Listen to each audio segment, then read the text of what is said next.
guys, here we are. We're going to do our very own first ever, maybe for some of you, contour drawing. This is my actual sample that I'm using that I got off of Pinterest. I use it as my reference image. Took me a while though. I tend to fall down the rabbit hole of Pinterest hunting. I'm excited. I love her because she has a really long neck and I love long necks. She has a normal long neck. I like crazy abnormal long necks. Right here, I was about to start doing it with my graphite mechanical pencil, but instead I had the idea of doing it with my new Derwent maker markers. Love them. They're graphite color, and I'm super stoked about them because you still get that cool graphite look without the sheen. There's no blending, of course, and they're not water soluble, but they're very cool. Okay, so contour drawing. If you've never done it before, you find a subject and you do one continuous line. You don't lift your pen until you're finished drawing. I'm now down at the shoulder, the collarbones. I'm going to do the other shoulder. Obviously, she's not anatomically proportionate, and I prefer that myself. I like the funky body shapes. You can be more realistic if you'd like. One of the things with these when you do contour drawings is that you want to create as many pockets of space as you possibly can. I try to think of it like kind of like a stained glass piece where each section is an integral piece to the puzzle. It's not just one whole piece. When you get to the eyes, be sure to add the pupil and the iris and the eyelashes. A lot of the times my students, when I teach this, they get so excited and a little nervous because they're not used to not lifting their pen or pencil. So they forget. They try to hurry through it because it's a little scary. Not in a bad way. It's a little challenging, but it's fun. And it's a good way to use your mind and practice your skills in a different way. Now I'm done at the mouth. And I'm done. I think she looks really cool. I used to do blind contours. This isn't a blind contour. This is a regular contour where you can actually look at what you're drawing as you look at the reference image. Blind contour is, for those of you that don't know, it is you use a reference image and you look directly at it the entire time. It could be a live person, it could be a shoe, it could be a dog, it could be anything.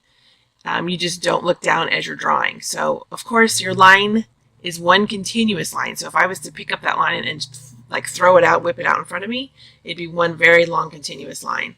But you don't look down. So when you do finally look down, it's actually a lot of fun because you think you're in the right spot, but you're not. So it's a really cool effect. Anyways, I just finished up and erased some of my pencil lines just for the circle. I had laid down a circle first before I got started. Now I decided, I first was going to do this only in graphite, but then I thought, I haven't worked in color in a long time. So I decided to use my Derwent marker and go in with my Prismacolor pencils, which are my favorite colored pencils. Lots of people love them, but a lot of people also love the polychromos, the Faber-Castell. If anybody knows how to say that, even if you do tell me, I'll probably forget. I tend to forget a lot. Let's go with polychromos though, because that I won't forget. And people feel adamantly about those pencils, the polychromos. They love them, love them. I love the Prismacolors because they're super buttery and they blend really well. And if you notice, I'm using my favorite color first. It's the chartreuse. But I go in with one color at a time and I pop it in throughout. I try not to put the same color next to itself because I'm thinking stained glass. And it just makes for a more interesting piece. I'm definitely not working with realism here. This is meant to be whimsical. I picked this process because I wanted you guys to still have the whimsy, but not to have the hyper focus. It's just like a quick focus because you're drawing out the contour drawing, which you do have to think on your feet. You can't spend a lot of time processing. You have to just move because it's one continuous line, especially if you're using a marker or a pencil or a pen or a Sharpie or something. Because if you look up in her hair at the top left, you saw for a second I paused and you get a little dot, which is fine actually. It's just a cool effect. Totally doable. It doesn't really matter. But if the longer you hold it there, the bigger the dot gets because it is ink bleeding into paper. So I like it because you're forced to move quick. and make decisions right away instead of pondering. I find that I ponder a lot sometimes and I get stuck in that. It's not necessarily always a great thing. So now I'm going to move on to my next segment and draw that in. I don't plan on doing a ton of talking through this because I think it's kind of self-explanatory. And then again, I might talk through the whole thing. I don't know. It's interesting to me because I decided not to record live while I'm verbally, audio while I was drawing, because I'm still fairly new to this process, and I find that I tend to stop talking because I'm just working, and I'm used to just working kind of silently on my own with whatever music or something in the background. So I did it this way. So now I get to watch it back with you. It's like we're together.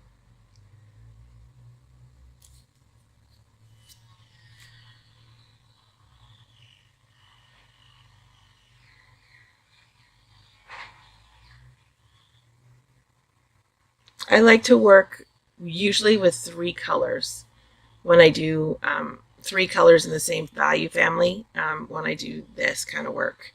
Like I had a light pink, I'm going in with a medium pink, and then if I remember correctly, I go in with, I think it's a purple. Yeah, a purple at the end. That's my dark. And I think dark or purple can go either warm or cool. In my book, blues and greens, those are cool colors.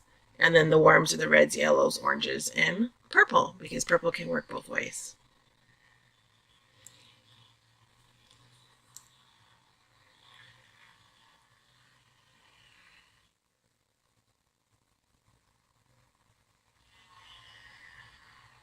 And I decided to keep it real time, the video real time, so that you guys can watch.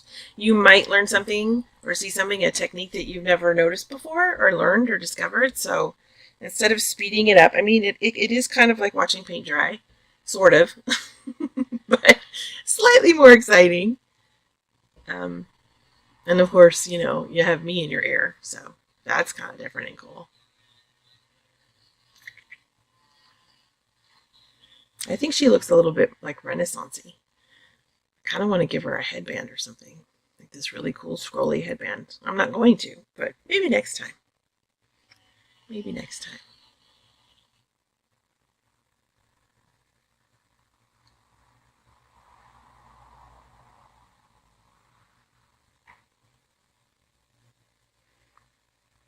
And I just got this new camera for Christmas. That was my big wish for, or my one wish for Christmas was a new camera so I can actually record a good quality video. My last camera was more of a streaming camera, and I had the dickens of a time with it trying to auto adjust and with the light, and it was very frustrating. So I have this courtesy of my hubby. That was my surprise, my big Christmas gift, which I had him give me early so that I could start playing and learning it, so that when it came to this, I'd be ready to go. When Karen asked me to do, I unfortunately, not because I don't want to, because I do put in the time and dedication, but man, technical stuff sometimes just evades me. And I try so hard to figure it out and be one with it, but it just kind of points and laughs at me a lot. So when Karen asked me to do one of her Fun Fab Faces, be one of her guest teachers, of course I was stoked. But then I immediately flashed to the first time I did, when I don't know if some of you might know, I did the fairy workshop with her that she had several months back. I was one of the guest teachers for that, and oh boy, did I have a rough time with filming and editing. Yeah, so number one, and that was just, I had just started, so I quickly learned I needed a better camera immediately and a better editing program. Thank God for our Karen, because man, she is the patience of a saint. I don't know how many times I'm like, please help. I would send texts or messages like, could you please ask your brilliant son to help me? I even offered to pay him. Because, man, kids today, I tell you, they're born with it. It's just innate in them, which is so cool. But, yeah, so I gulped and I said yes, and then I got this equipment, and I'm not going to lie, during the editing process, it's been a little bit of a struggle, but it's been easier. So yeah, so here we are. Me on my microphone. Watching back this. It's so fun to watch this back because I want to color. Like I look at that and I want to go, oh, but I can't because I now have to wait for myself, literally myself, to color it in. It's pretty funny. Oh, so what I was getting at was that because this is a new camera and it sits on a tripod above me and the screen is facing down towards me, but it's fairly high up. So because I'm so used to working without a camera, you have to constantly look up to make sure you're in frame. So if I pop off frame, which I guarantee I have, I apologize now. Bear with me. And it happens more often when you get closer up because I want to show you guys the detail work. It's not so much when it's farther away when I zoom out, but when I zoom in, it happens. But that's kind of standard. It just happens. Even if you're a professional pro like Karen Campbell where you film all the time, it still happens just because it's what happens. But I apologize.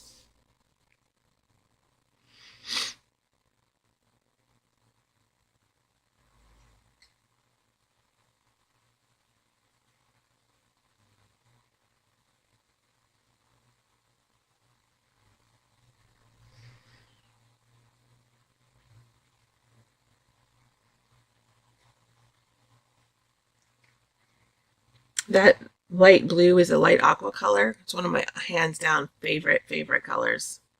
I'm obsessed with the chartreuse and that aqua blue, the light aqua blue. That aqua blue, which a little bit different, it's like a 50s aqua teal color, 50s teal. I love it. It's now my kitchen cabinets and my bedroom.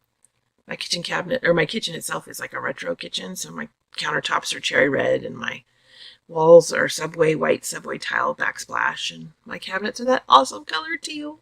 I love it so much. So I use it a lot in my work when I do color. I can't help myself. I can't.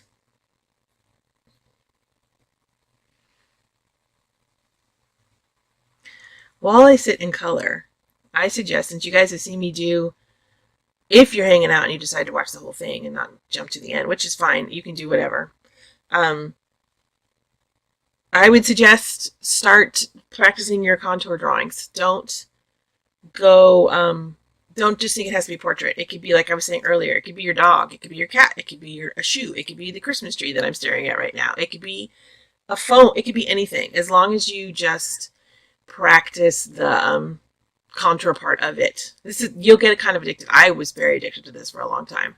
And I find that a lot of people tend to, because I've taught this a lot of people tend to work, especially if they're beginning at it, they have this nice big 8.5 by 11 piece of paper, and then they work, when you're all finished, you work really, really small because it's easy to control. So they have this little tiny subject in the middle of this big, vast piece of white paper, and it's cool, but unless you're working with really, really fine, materials like markers or, I'm not sure, you can only get a colored pencil so fine. Remember what I said earlier about all the segments you need to create so you have a bunch of space to color and add detail? If they're too small, you don't have a lot to work with. So I suggest do it over and over again until you get more comfortable with it. And you don't have to color this all with colored pencil. You can color it with marker. You can go in with just Zentangle her hair. And, each segment is a different Zentangle. You don't even have to, you can just stay black and white. Sometimes I'll do this and I'll Zentangle like her hair and say maybe down below, like in her, where her shoulders and stuff are. And I will pick one color. My favorite color usually is red, like a red Sharpie, thin Sharpie. And I'll go in and just do pops of color with the color red. Not the whole thing. I'll just do little bits of here and little bits here and there. And it's just enough.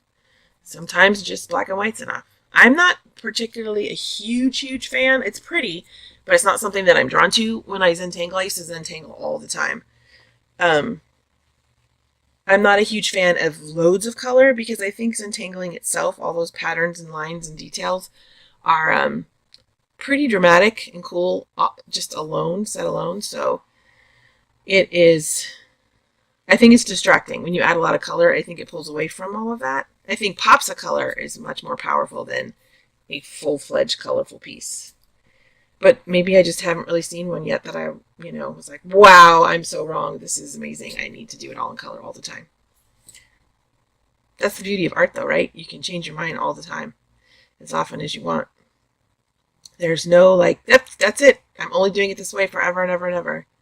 If you followed me at all on my page and through my art journey, you know I'm always mixing it up. I do all kinds of stuff because I don't want to get bored. I don't want to get bored. I also tend to talk in accents a lot. So sorry. And if I meet you and you have an accent, I apologize now. I will adopt that accent. It happens. It's not meant to be insulting in any way. It just happens. I can't help myself.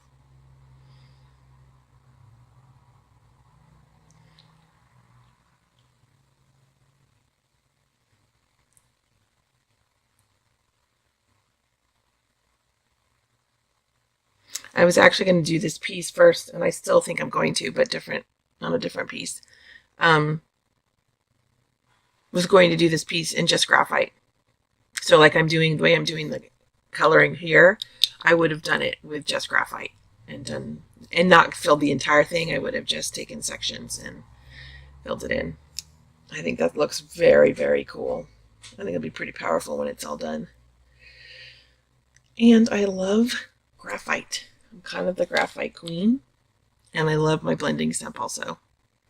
Both those tools, piece of paper, graphite pencil, mechanical preferably, and a blending stump and an eraser, and I'm set. That's all I need, really. And I'm off the page. Or off the screen, I should say. I'll come back, I promise.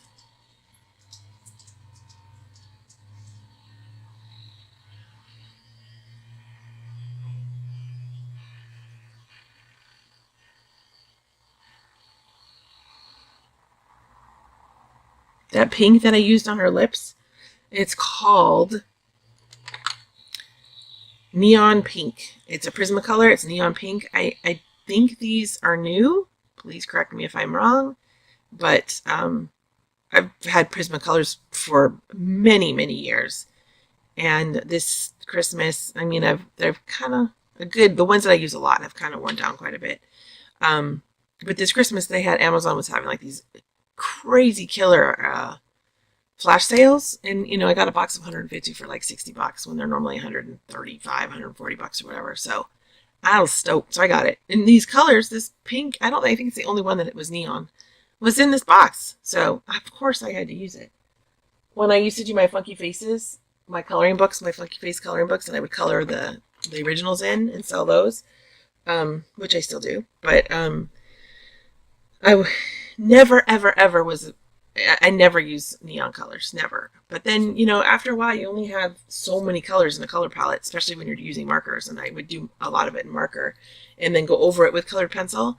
So I started playing with neon colors, neon Sharpies in particular. And I loved them. I'm obsessed, kind of obsessed with them. The only bummer or drawback with the neon is that when you go to scan it, unless you have an exceptionally expensive scanner and printer, the scans don't really pick up the neon very well. But in real life it still holds. But so yes, I used to color my faces and everything and all the detail in with Prismacolor markers and the neon Sharpies, and then I'd go back over everything with my Prismacolor color pencils to give it like dimension and depth and stuff. So when I saw that neon colored pencil, whoo-wee, I was excited. I was excited.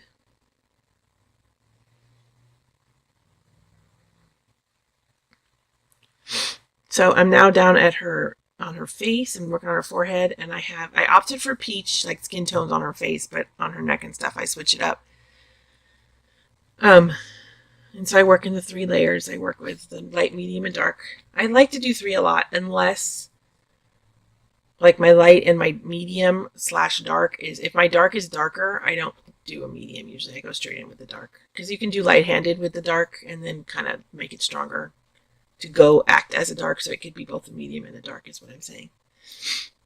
And because I have drawn portraits so many times and shaded and colored and whatnot, because I love them, I'm kind of obsessed with them, as many of you are, If you are in my group or Karen Campbell's group, we all love our faces, don't we? I think it's such a cool, it's so cool. But anyways, I know how to add shadow and light. Now this is a whimsical piece, so I'm not really working with a light source. I'm just adding in, like you can see that by the hairline, I darkened it a little bit because if the hair was sitting on the skin, there would be a shadow there. That's my favorite part of any drawing, when I get to the shading part. I love to do it. It's my favorite part. And there's my pencils.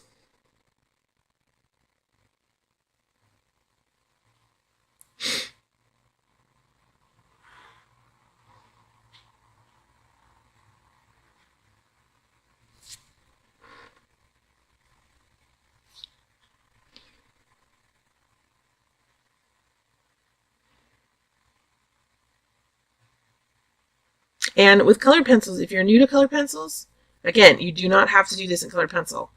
I just love to work in colored pencil, so I chose to do it this time. You can do marker, you can do nothing. You can do Zentangle, which is just a black line, you know, if you use a Sharpie or even colored, it doesn't matter. There's so many ways to do this. And you get to do it 5 different ways. I mean, you could do this girl 5 different ways. Literally, this girl, this or whatever image that you choose to do, you could do it 5 ways, and I promise you that your image will look different every single time. And throw in a blind contour. Do it as a blind contour, not just a regular contour drawing. When, again, I repeat, if you do the blind contour, look at your image only. Get yourself set up on your paper to draw. Put your tip of whatever you're using down on the paper. Work at the top. Start at the top of whatever the subject is, and just draw. Do not look down at what you're working at or working on until you're finished, until you've finished added every little bit of detail that you can find. And then when you're done, look down and lift your pencil. And then you'll have this totally killer image to work with. Lots and lots of fun spaces to work with and fill in. And add details, Zentangle, color, marker, colored pencil. I'm wondering, you know what? I just had a thought. Toned paper. I don't think I've ever done this on toned paper. And I know for a fact that Prismacolors work really well on toned paper. But not just the tan toned paper. You could do like the cool silver gray toned paper or even black toned paper. I don't know if polychromos work that great on it. Someone will have to test that. But I know for sure the Prismas do, because they're so buttery. And they're they're creamy. They're fun to work with. And I'm off the page again. Or off the screen, I should say.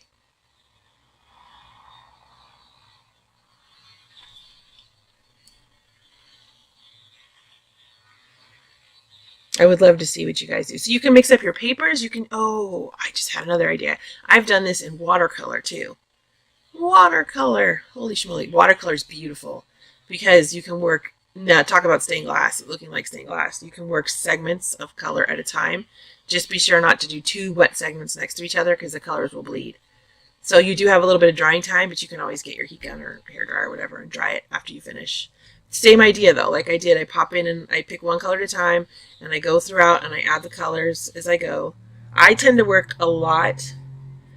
I'm not sure if everybody here knows watercolor, but I tend to love the look of wet on wet, which means if I, like say the green section right here on the left side of her face, I'll fill that whole thing with, I'll make it wet. I won't puddle it, but I'll make it wet.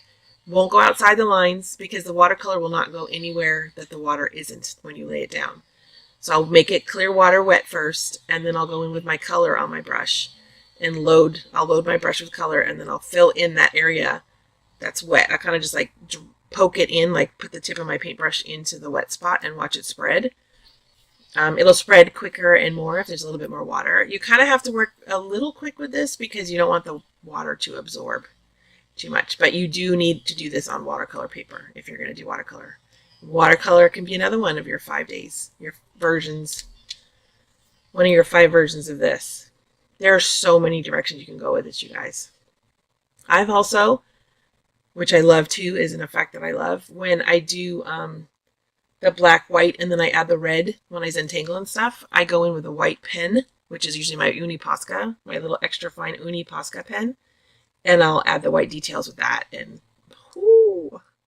Anybody ever work with a pen? I know Karen loves it. It's so